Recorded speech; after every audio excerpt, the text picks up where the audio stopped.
नमस्कार बंधू भगिनींनो, आपल्या सगळ्यांचं सहर्ष स्वागत आहे स्वास्तिकम या माझ्या चॅनेलवर।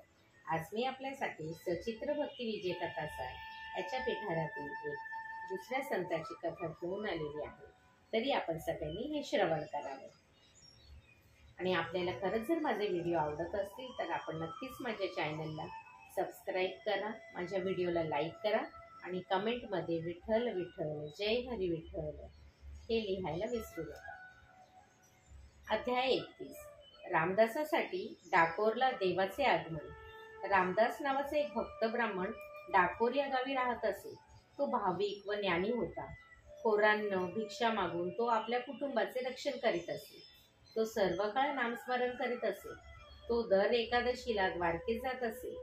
तो सागवानाचे लाकूड कोरून त्यात तुळस लावी व ती हातावर घेऊन वाटेने जाताना हरिस्मरण करीत जात असे। द्वारका नगरी दिसली की त्याचे चित्त हेलावून जाई। गोमती नदीत स्नान करीत तो महाद्वारी जाई। मग तेथे साष्टांग नमस्कार घालून, देवा मी तुला सर्वस्वी शरण आलो आहे असे म्हणे व तुळशीची मंजिरी देवाला वाहत असे। तो अशा तऱ्हेने 25 वर्षे वारी करीत असे। नंतर तो वृद्ध झाला, थकला। तेव्हा एकदा एकादशीला तो द्वारकेस आला असता देवाला साश्रू नयनाने म्हणाला, देवा माझे शरीर थकले आहे, आता इकडे येण्यास मला शक्ती नाही। देवा मजवर लोभ असू दे। त्याच्या डोळ्यातून झरझर अश्रू वाहू लागले। देवा मला जास्त बोलवत नाही, हे शेवटचे दर्शन पुन्हा होईल की नाही कोण जाणे। रामदास असे बोलला तेव्हा श्रीकृष्ण प्रकट झाले व त्याला आपल्या चारी भुजांनी आलिंगन देऊन म्हणाले, तू माझी पुष्कळ सेवा केली आहेस, ते ऋण फिटणारे नव्हे। तू फार श्रम घेतलेस, आता मीच तुझ्या बरोबर तुझ्या गावाला येतो। माझा रथ घे, त्याला घोडे जोड, मी व तू रातोरात येथून निघून जाऊ। मग देव व रामदास रथात बसून रातोरात डाकोर गावी आले। रामदास देवाला म्हणाला, मी तुला लपू तरी कोठे? मागून लोक शोध करीत आले तर ते मला शिक्षा करतील। त्याने मूर्ती तळ्यात टाकली।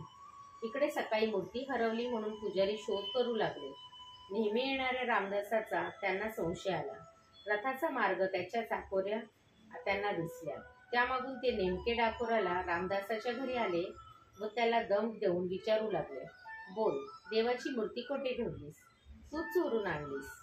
रामदास खोटे बोलला, मी नाही आणली मूर्ती, पहा वाटलं तर घर शोधून। मग पुजाऱ्यांनी सर्व गावात घरोघर झडत्या घेतल्या, विहिरी, आड, हौद वगैरेही शोधले।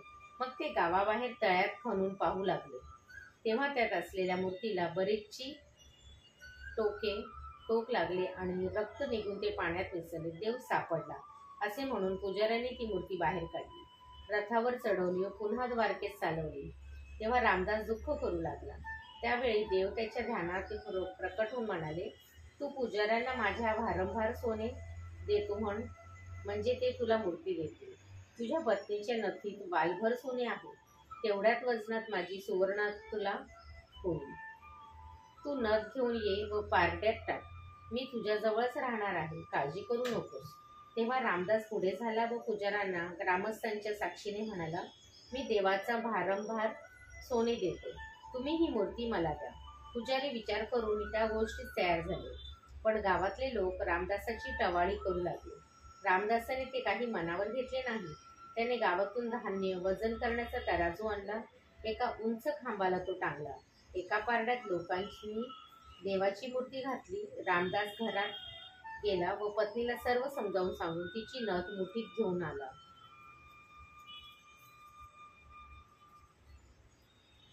हे काय, घरात जाऊन रिकामाच परत आला, सोने कुठे आहे? पुजारी विचार करू लागले, मी ही सोन्याचा वाल असलेली नथ आणली आहे। वा वा, काय वेडा आहे, एवढी जड मूर्ती, एवढेसे सोने। पण रामदासाने दुसऱ्या पारड्यात नथ घातली तो काय, देवाचे पारडे पटकन वर उचलले गेले। पुजाऱ्यांना नवल वाटले। नथ असलेले पारडे त्यांनी वर उचलण्याचा प्रयत्न केला, पण ते काही हलेना। सर्व लोक गर्दी करून ते अलौकिक दृश्य पाहायला आले। आकाशातून देवाने रामदासावर पुष्पवृष्टी केली। पुजाऱ्यांनी मान्य केल्याप्रमाणे ती देवाची मूर्ती रामदासाला दिली। ते नथ घेऊन द्वारकेस गेले। शेकडो लोकांदेखत झालेले वजन त्यांना अमान्य करता येईना। त्यांनी नंतर दुसरी मूर्ती निर्माण करून द्वारकेत स्थापन केली आणि रामदासाच्या भक्तीला वश होऊन द्वारकानाथ हा डाकोरातच स्थिर झाला. डाकोरनाथाचे दर्शन घेऊनच यात्रेकरू द्वारकेला यात्रेला पुढे जातात. श्री विठ्ठल रुक्माई पर्णमस्तु शुभम भवतु शुभम भवतु शुभम भवतु. विठ्ठल विठ्ठल जय हरी विठ्ठल. विठ्ठल विठ्ठल जय हरी विठ्ठल. विठ्ठल विठ्ठल जय हरी विठ्ठल.